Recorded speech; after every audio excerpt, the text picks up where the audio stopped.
уважаемые жители Сухумского района, наш курс такой.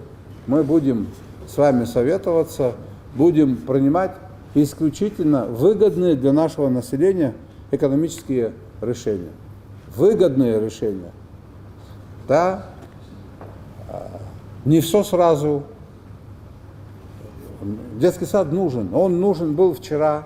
Он нужен был после окончания войны. 30 лет, как он нужен, его здесь нет. Но если мы не перейдем в плоскость практических решений, правильных экономических решений, еще 30 лет этого садика не будет. Для того, чтобы что-то сделать, надо что-то вложить. Мы имеем такой ресурс.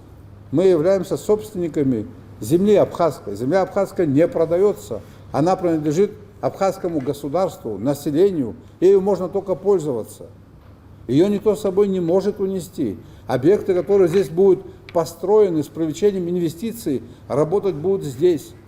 Я могу вам десятки примеров привести. Примеры, когда объекты инвестиций работают на наше население. Вся железнодорожная инфраструктура, все железнодорожные вокзалы.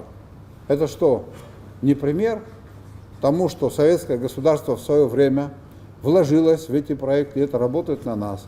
Портовая инфраструктура, причальные, значит, наши сооружения. Это что? Не так это было сделано, не на нас это сегодня работает. Но для этого необходимо все расширять. Некоторым, значит, знаете как, они видят одну сторону проблемы, и нет взгляда такого системного.